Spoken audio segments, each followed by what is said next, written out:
Today I'm going to show you guys 5 ways to find enchanted shrines in Terraria. So let's go. The first thing I'm going to tell you is that if there is an enchanted sword down here, I'm going to give you this seed so you can come here yourself. It's a large world on the seed that's in the description. It's 3473 west and it's right next to this crimson.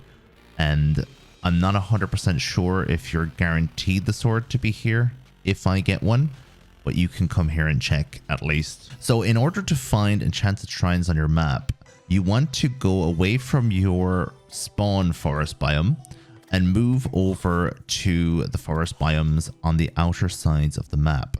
The further out you go, the better chance you have of getting a shrine.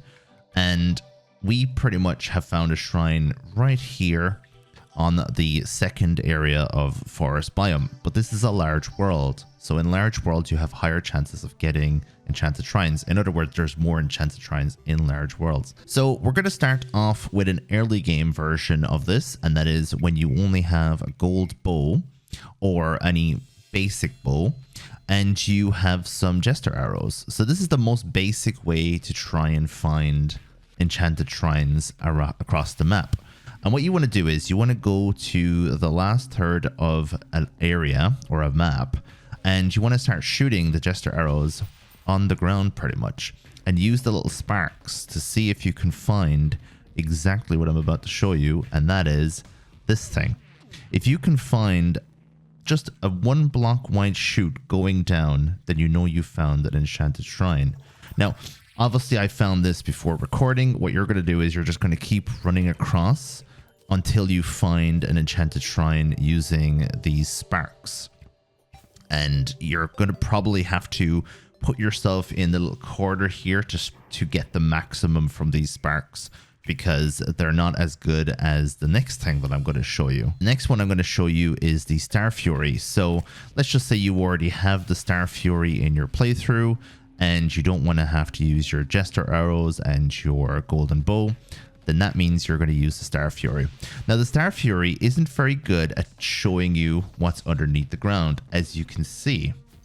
But if you can find a hole, the star will go all the way down through the ground. So if there's no hole there, you are literally only going to have the star hitting the surface. And what I like to do is I like to spam the Starfury as I'm going towards the area where I think there might be an enchanted shrine.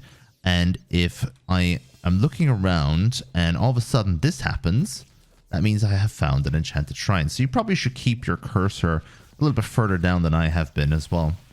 So you're just going like this, walking along the surface. You see some holes there. They're not an indicator of an enchanted shrine. And you are moving over to where the enchanted shrine actually is. And now all of a sudden the star is hitting this exact spot. So keep your cursor down nice and low underneath the ground. If there's nothing there, the star will flop on the surface. And if there is something there, the star will go all the way through. This is also a very good way of trying to find pyramids in the desert as well, if you're lucky enough to get one of those. Moving on now to kind of mid to late game, you have a Daedalus Stormbow, you have holy arrows, and you're just looking for the enchanted sword so that you can perhaps make the Zenith in the future. So what I like to do is I like to get my Daedalus Stormbow and my holy arrows and just spam a little bit. And as you can see, once you start getting into the late game items, you are going to start hitting the enchanted shrines way more often, because you're spamming your holy arrows as you walk along the surface, and then all of a sudden you see the enchanted shrine, 1 block gap. So it's perfect. And the holy arrows go all the way down. You can hold your cursor on the surface, it'll still work, and you can hold the cursor in the enchanted shrine like that, it'll still work either way. Next one is the solar eruption. You've killed the solar pillar and you're looking to see if you can find an enchanted shrine using the solar eruption. By this point you probably have killed Moonlord as well, and you're just looking for the enchanted sword because it's the last sword you're missing for the Zenith perhaps. And you're just walking along and all of a sudden you see an enchanted shrine shoot. So the solar eruption is also a very good one to use, and I prefer the solar eruption to the daybreak. But the daybreak is also good if you can angle it correctly. The problem with the daybreak, if you're spamming the daybreak and you see the sparks going down, it's it's very hard to get it to the right angle where you actually see the shoot.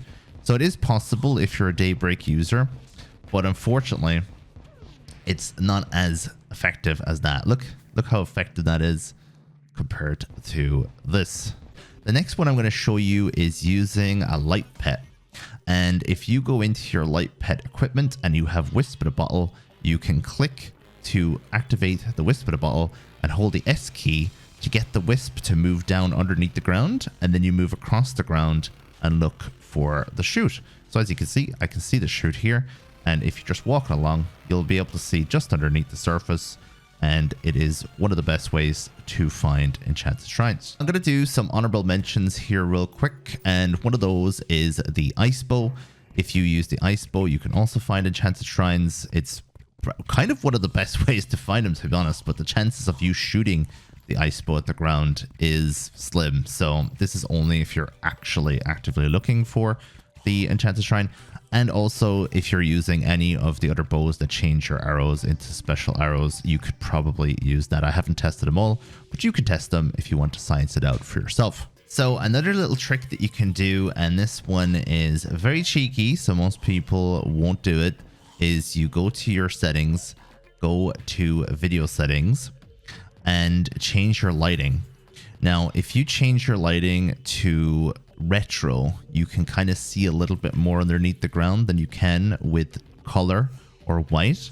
So you change it to retro, or you change it to trippy, and you can see a little bit more. However, if you noticed, when I change from white to retro or from white to trippy, you reveal the underground. So if you are standing anywhere near an area that you think might have an enchanted shrine, just spam the video until you see what's underneath the ground. And I can see that there is there's something there. Is that enchanted shrine? Go back a little bit closer. Video. Keep changing it over. And then I can see it just right here, that there is an enchanted shrine there. So after all my yapping, is there an enchanted sword in this shrine? Let's go find out. It's the moment of truth. I'm pretty sure some people are absolutely dying to find out if there's something down here or not. And the answer is... this is a very deep down shrine. Holy moly. The answer is we have an enchanted sword in this enchanted shrine after all of my yapping. And that means that we are going to be able to put this seed in the description, and you can come here and check it out for yourself. Hopefully it'll work. My experience with enchanted shrines on these seeds is they never work after like 2 or 3 months or 2 or 3 patches. They don't work anymore, but hopefully you can get it from here. And yeah, come get your enchanted shrine, and hopefully you get the enchanted sword. Let me know what you think. Let me know if you get it. Thank you very much for watching, everybody, and I'll see you guys in the next video.